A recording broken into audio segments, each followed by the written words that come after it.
হরে কৃষ্ণ। রাধে রাধে। নমস্কার সকল ভক্তগণকে রিমিস ভার্সন এই চ্যানেলের পক্ষ থেকে সকলকে সুস্বাগতম। আশা করছি কৃষ্ণ কৃপায় সকলেই ভালো আছেন, সুস্থ আছেন। সামনেই আসতে চলেছে আষাঢ় মাসের শুক্লপক্ষের একাদশী, শয়ন একাদশী বা হরিশয়নী একাদশী। প্রতি মাসে শুক্ল এবং কৃষ্ণপক্ষের তিথিতে একাদশী আসে, আর প্রতিটি একাদশীরই কিছু না কিছু গুরুত্ব আছে। ঠিক তেমনই আষাঢ় মাসের শুক্লপক্ষের একাদশীটির নাম হলো শয়ন একাদশী বা হরিশয়নী একাদশী। আজকের পর্বটিতে আমরা জানব 2025 সালে শয়ন একাদশী কবে পালিত হবে, একাদশী তিথি কখন শুরু হচ্ছে এবং কখন শেষ হচ্ছে, এই একাদশীর মাহাত্ম্য কি, এই একাদশীকে শয়ন একাদশী বলা হয় কেন, একাদশীর সংকল্প মন্ত্র, একাদশীর পারণ মন্ত্র, একাদশীর পারণের সময়, এই সমস্ত কিছু নিয়ে জানবো আজকের পর্বটি। আষাঢ় মাসের শুক্লপক্ষের একাদশীটির নাম হলো শয়ন একাদশী বা হরিশয়নী একাদশী। পঞ্জিকা মতে এই একাদশী তিথি শুরু হচ্ছে 20 আষাঢ় ইংরাজির 5ই জুলাই শনিবার সন্ধ্যা 6টা 43 এবং একাদশী তিথি সমাপ্ত হচ্ছে পরের দিন 21 আষাঢ় ইংরাজির 6ই জুলাই রবিবার রাত্রি 8টা 44। একাদশী তিথি পালন করা হবে 21 আষাঢ় রবিবার ইংরাজির 6ই জুলাই। এই দিন পালন করা হবে শয়ন একাদশী বা হরিশয়নী একাদশী। একাদশী দিনগুলিতে ভগবান বিষ্ণু এবং মাতা লক্ষ্মীর পূজা করা হয়। ভক্তরা ভগবান বিষ্ণু এবং মাতা লক্ষ্মীর পূজা অর্চনা এবং সারাদিন উপবাস থেকে কীর্তন, আচার অনুষ্ঠান, ব্রতকথা শ্রবণ, এই সমস্ত কিছুর মধ্য দিয়ে দিনটা অতিবাহিত করেন। এই দিন থেকে ভগবান বিষ্ণু ক্ষীর সমুদ্রে তার শেষ নাগের শয্যায় নিদ্রা যান। এই জন্য এই তিথিকে দেবশয়নী একাদশী বা হরিশয়নী একাদশী বা শয়নী একাদশী বলা হয়। 4 মাস পর কার্তিক মাস শুক্লপক্ষের একাদশী তিথি প্রবোধিনী একাদশী। এই দিন নিদ্রা থেকে বুদ্ধিত হন। শয়নী একাদশী থেকে প্রবোধিনী একাদশী পর্যন্ত এই 4 মাস সময়কে বলা হয় চতুর্মাস্য। এই শয়ন একাদশী হলো চতুর্মাসের সূচনা। ভক্তরা চতুর্মাস ব্রত পালন শুরু করে এবং ভগবান বিষ্ণুর কাছে আশীর্বাদ প্রাপ্তি লাভ করে। একাদশীর দিনটি অত্যন্ত শুভ। এই দিন ভক্তরা ভোরে ঘুম থেকে উঠে স্নান সেরে শুদ্ধ বস্ত্র পরিধান করে ভগবানের পূজা করেন এবং সারাদিন উপবাস পালন করেন।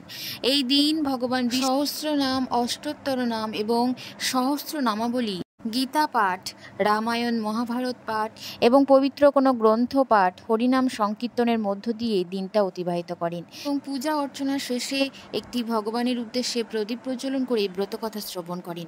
আর অবশ্যই একাদশীর উপবাস রাখার আগে সংকল্প মন্ত্রটি নিয়ে তারপর উপবাস রাখবেন।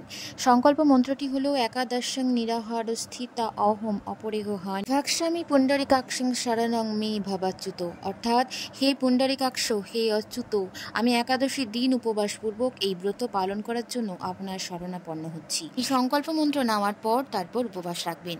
এই একাদশীর উপবাস কারা রাখতে পারবেন? এই একাদশী অত্যন্ত গুরুত্বপূর্ণ একটি একাদশী। যে সকল ভক্তগণ সারাদিন উপবাস থাকবেন এবং রাত্রি জাগরণ করতে পারবেন এবং সারাদিন ভগবান বিষ্ণুর নাম ধ্যান জপ করে কাটাতে পারবেন, তারাই একমাত্র এই একাদশীর উপবাস রাখবেন। দশমীতে অর্থাৎ আগের দিন বৈকুণ্ঠ একাদশী উপবাসকারী ভক্তদের কেবল দুপুরের খাবার খেতে হবে, কিন্তু পরের দিন অর্থাৎ একাদশীতে তারা সম্পূর্ণভাবে উপবাস রাখতে হবে এবং ভগবান বিষ্ণুর প্রার্থনা ও ধ্যান করে সারা দিন কাটাতে হবে।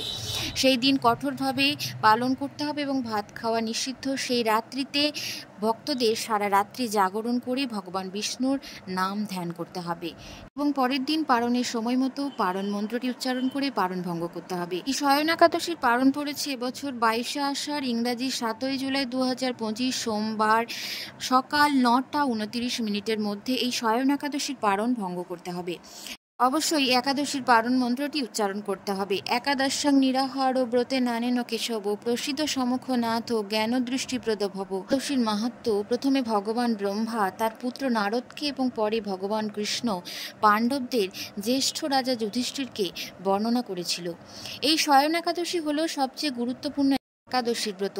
যে ভক্তগণ এই একাদশীর ব্রত নিষ্ঠার সাথে পালন করে তিনি সুখ, সমৃদ্ধি, শান্তিপূর্ণ জীবন লাভ করে, পার্থিব সমস্ত সুখ উপভোগ করার সুযোগ পান, অবশেষে মোক্ষ লাভ করেন। এই আষাঢ়ী একাদশী দিন থেকে ভগবান বিষ্ণু শয়নে যান, তাই এই একাদশীর নাম শয়ন একাদশী। এই শয়ন একাদশী থেকে শুরু হয় চতুর্মাস। চতুর্মাস 4 মাস, শ্রাবণ, ভাদ্র, আশ্বিন এবং কার্তিক। তারপর কার্তিক মাসের শুক্লপক্ষের একাদশী প্রবোধিনী প্রবোধিনী একাদশী। এই একাদশীতে ভগবান বিষ্ণু জেগে ওঠেন। বছর চতুর্মাস্য শুরু হচ্ছে 6 জুলাই রবিবার এবং চতুর্মাস্য শেষ হচ্ছে কার্তিক মাসের প্রবোধিনী একাদশী অর্থাৎ 2রা নভেম্বর 2025 এই তারিখে। এই চতুর্মাস্য চলাকালীন বিশেষ কিছু কাজ এড়িয়ে চলতে হয়, আবার বিশেষ কিছু খাবারেরও নিয়ম রয়েছে যেগুলো এই চতুর্মাস চলাকালীন খাওয়া উচিত নয়। যেমন শুভ কাজ যেগুলো এড়িয়ে চলা উচিত, বিবাহ, গৃহস্থলীর যে কোনো শুভ কাজ, বিভিন্ন আচার অনুষ্ঠান এই সময় নিষিদ্ধ বলে মনে করা হয়, কারণ এই সময়কালেই ভগবান বিষ্ণু ঘুমন্ত অবস্থায় থাকে। চতুর্মাস চলাকালীন নিরামিষ অর্থাৎ সাত্ত্বিক আহার গ্রহণ করা প্রয়োজন। এই সময় সংযম, ব্রহ্মচর্য, নীরবতা এবং সৎসঙ্গ অনুসরণ করা প্রয়োজন।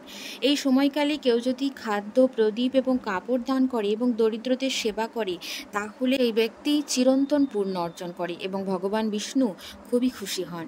এই সময় ভগবান বিষ্ণু ব্রজে বাস করেন, তাই এমতো পরিস্থিতিতে কেউ যদি ব্রজযাত্রা করে তাহলে তা অত্যন্ত শুভ বলে বিবেচিত হয়। সময় কাউকে আঘাত দিয়ে কথা বলা বা কারোর উপর অত্যাচার করা এগুলো করা উচিত নয়। মিথ্যা, গালিগালাজ, বিবাদ, সমালোচনা এই সমস্ত কিছু থেকে দূরে থাকা প্রয়োজন। এই সময় নীল এবং কালো রঙের পোশাক পরিধান করা উচিত নয়। চতুর্মাস চলাকালীন লাল, হলুদ, সবুজ এবং কমলা রঙের পোশাক পরিধান করা শুভ। এই সময় অনেক ভক্তরা মাটিতে ঘুমিয়ে থাকেন।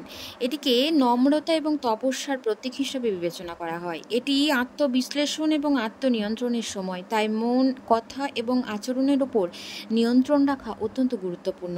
যখন ভগবান বিষ্ণু যোগ নিদ্রায় থাকেন তখন পৃথিবীর লাগাম থাকে ভগবান শিবের রুদ্র রূপের হাতে, তাই এই সময়কালে শ্রী রুদ্র মহাবিশ্ব নিয়ন্ত্রণ করেন এবং ধর্মীয় ভারসাম্য বজায় রাখেন। তাই চতুর্মাস চলাকালীন ভক্তদের এই নিয়মগুলি মেনে চলা প্রয়োজন। শয়ন একাদশী বা দেবশয়নী একাদশীর মন্ত্রটি হল ওম পদ্মনাভায় নমঃ। এই দেবশয়নী একাদশীর গুরুত্ব কি? বিশ্বাস করা হয় যে সঠিক আচার মেনে যদি এই দেবশয়নী একাদশীর ব্রত পালন করে যে ভক্তগণ, তার সকল দুঃখ কষ্ট থেকে মুক্তি মেলে, মানুষের জীবন থেকে সমস্ত বাধা বিপত্তি দূর হয়, অর্থনৈতিক সমস্যা সমাপ্ত হয়। এই ব্রতের ক্ষেত্রে ভগবান বিষ্ণুর পাশাপাশি অশ্বত্থ গাছের পূজা করলে বিশেষ উপকার পাওয়া যায়। বেদ এবং পুরাণে এই একাদশীর ব্রতর কথা বলা হয়েছে। একাদশীর ব্রত করলে পাপ থেকে মুক্তি পাওয়া যায় এবং প্রতিটি ইচ্ছা পূর্ণ হয়। এই শয়ন একাদশীতে কি কি খাওয়া উচিত এবং কি কি খাওয়া উচিত নয়? এই দিন ফলমূল, শাকসবজি, মিষ্টি। এই শয়ন একাদশীতে কি কি খাওয়া উচিত এবং কি কি খাওয়া উচিত নয়? এই দিন ফলমূল, শাকসবজি, মিষ্টি জাতীয় কোনো জিনিস, দুধের তৈরি যে কোনো জিনিস, লুচি এই সমস্ত খাওয়া উচিত। এবং এই দিন কি কি খাওয়া উচিত নয়? এই দিন পঞ্চরবি শস্য, যব, ভুট্টা, ছাতু, খই, রুটি, ডাল জাতীয় কোনো জিনিস, মুগ, মাসকলাই, খেসারি, মটরশুঁটি, পেঁয়াজ, রসুন অর্থাৎ আমিষ জাতীয় যে কোনো খাবার, সরিষার তেল বা সোয়াবিন তেলের কোনো জিনিস, চা কফি পান করা উচিত নয়। এছাড়াও এই দিন ধূমপান এবং মদ্যপান করা উচিত নয়। একাদশীর উপবাস অর্থাৎ নিজেকে সংযত করা। নিষ্ঠা ও ভক্তির সাথে ভগবান বিষ্ণুর নাম স্মরণ করে একাদশীর উপবাস পালন করুন এবং অন্যকে পালনের উৎসাহিত করুন। হরে কৃষ্ণা, রাধে রাধে।